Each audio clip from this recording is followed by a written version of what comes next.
नमस्कार, आप देख रहे हैं राष्ट्रहित टीवी। आपके साथ मैं हूं अंकिता। उत्तर प्रदेश के संभल में शाही जामा मस्जिद हो या राजस्थान की अजमेर शरीफ की दरगाह, दोनों ही जगहों पर पहले मंदिर होने के दावों ने सियासत में भूचाल ला दिया। इस मामले में निचली अदालतों के फैसलों ने हिंदू पक्ष की उम्मीदों को भी जगाने का काम किया है। सर्वे की इजाजत देना यह साबित करता है कि हिंदू पक्ष के मंदिर होने के दावे को सिरे से खारिज नहीं किया गया है। हालांकि ऐसे समय मुस्लिम पक्ष प्लेसेस ऑफ वर्शिप एक्ट 1991 यानी कि उपासना स्थल कानून 1991 का हवाला दे रहा है।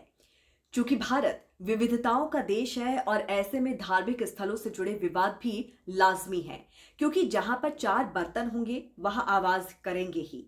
लेकिन सांप्रदायिक झगड़ा ना हो, इसके लिए एक फॉर्मूला वर्शिप एक्ट के नाम पर बना। तो क्या है प्लेस ऑफ वर्शिप एक्ट 1991 और क्यों ये बनाया गया, जानते हैं इस रिपोर्ट में। प्लेसेस ऑफ वर्शिप एक्ट 1991 दरअसल 1991 में तत्कालीन कांग्रेस सरकार के दौरान बना।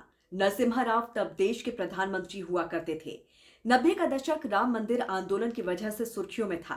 राम मंदिर निर्माण के लिए साल 1990 में बीजेपी के सीनियर लीडर लालकृष्ण आडवाणी ने रथ यात्रा निकाली थी। बीजेपी, आरएसएस, बजरंग दल, विश्व हिंदू परिषद और गोरखनाथ मठ का अयोध्या आंदोलन में विशेष योगदान था। अयोध्या में सैकड़ों कार सेवकों पर गोलियां चल चुकी थी। उन हालातों को देखते हुए प्लेसेस ऑफ वर्शिप कानून लाया गया, ताकि देश की दूसरी मस्जिदों, चर्च या मंदिरों पर कोई समुदाय दावा न कर सके, दोबारा सांप्रदायिक तनाव न हो। उस कानून में यह भी कहा गया था कि यह कानून राम मंदिर जन्मभूमि के मामले में लागू नहीं होगा, क्योंकि यह कोर्ट में काफी समय से विचाराधीन है। साल 1949 में ही अयोध्या का मामला पहली बार जिला अदालत पहुंचा था। इसके बाद कोर्ट ने विवादित परिसर में ताला लगवा दिया था। बहरहाल ये कानून बाकी जगहों पर लागू होता है। हालांकि इस कानून को कोर्ट में चैलेंज किया गया, जिस पर कोर्ट का फैसला आना भी बाकी है। इस कानून की संवैधानिक वैधता को चुनौती देने वाली याचिका में कहा गया कि ये एक्ट लोगों की समानता, जीने के अधिकार और व्यक्ति की निजी आजादी के आधार पर पूजा के अधिकार का हनन करती है। तो वहीं सुप्रीम कोर्ट ने इस कानून पर कहा था कि यह कानून भारतीय राजनीति की धर्मनिरपेक्षता की रक्षा के लिए बनाया गया एक जरूरी कानून था, जो कि संविधान की मूल विशेषताओं में से एक है। तो आइए अब समझते हैं कि यह कानून क्या कहता है। 1991 में लागू किया गया ये प्लेस ऑफ वर्शिप एक्ट कहता है कि 15 अगस्त 1947 से पहले अस्तित्व में आए किसी भी धर्म के पूजा स्थल को किसी दूसरे धर्म के पूजा स्थल में नहीं बदला जा सकता। ये रही पहली बात। 1991 का पूजा अधिनियम 15 अगस्त 1947 से पहले सभी धार्मिक स्थलों की यथास्थिति बनाए रखने की बात कहता है।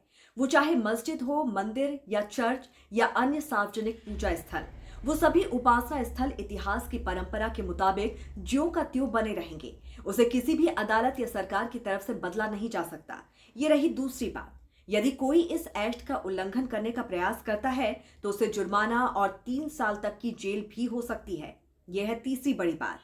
दरअसल ये कानून तब आया जब बाबरी मस्जिद और अयोध्या का मुद्दा बेहद गर्म था। सियासत इसी मुद्दे पर पूरे देश में हावी थी, खासतौर से यूपी में। अब आपको बताते हैं कि प्लेसेस ऑफ वर्शिप एक्ट धारा 2 क्या कहती है। ये धारा कहती है कि 15 अगस्त 1947 में मौजूद किसी धार्मिक स्थल में बदलाव के विषय में यदि कोई याचिका कोर्ट में पेंडिंग है तो उसे बंद कर दिया जाएगा। इसी तरह प्लेस ऑफ वर्शिप एक्ट की धारा 3 के अनुसार किसी भी धार्मिक स्थल को पूरी तरह या आंशिक रूप से किसी दूसरे धर्म में बदलने की अनुमति नहीं है। इसके साथ ही यह धारा यह सुनिश्चित करती है कि एक धर्म के पूजा स्थल को दूसरे धर्म के रूप में ना बदला जाए या फिर एक ही धर्म के अलग खंड में भी ना बदला जाए। तो वहीं प्लेस ऑफ वर्शिप एक्ट की धारा 4(1) कहती है कि 15 अगस्त 1947 को एक पूजा स्थल का चरित्र जैसा था उसे वैसा ही बरकरार रखा जाएगा। जबकि प्लेस ऑफ वर्शिप एक्ट की धारा 4(2) के मुताबिक ये उन मुकदमों और कानूनी कार्यवाहियों को रोकने की बात करता है जो प्लेस ऑफ वर्शिप एक्ट के लागू होने की तारीख पर पेंडिंग थे। जबकि प्लेस ऑफ वर्शिप एक्ट की धारा 5 में प्रावधान है कि ये एक्ट राम जन्मभूमि, बाबरी मस्जिद मामले और इससे संबंधित किसी भी मुकदमे, अपील या कार्यवाही पर लागू नहीं करेगा। राम मंदिर आंदोलन के बाद अब बनारस में ज्ञानवापी, संभल में शाही जामा मस्जिद, मथुरा में श्री कृष्ण जन्मभूमि और अजमेर में चिश्ती की दरगाह को लेकर हिंदू पक्ष का दावा है कि वहां पहले मंदिर था। मथुरा स्थित श्री कृष्ण जन्मभूमि विवाद पर भी बड़ा असर पड़ सकता है। इसके अलावा दिल्ली की कुतुब मीनार, आगरा का ताजमहल समेत कई ऐतिहासिक इमारतें हैं जिनको लेकर यह दावा है कि मुगल काल में इन्हें तोड़कर मीनार और महल बनाने का काम किया गया।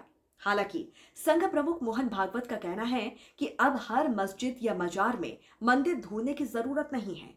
तो इस पर आपकी क्या राय है, जरूर हमें बताइए कमेंट करके। जुड़े रहिए राष्ट्र हिट टीवी के साथ। नमस्कार।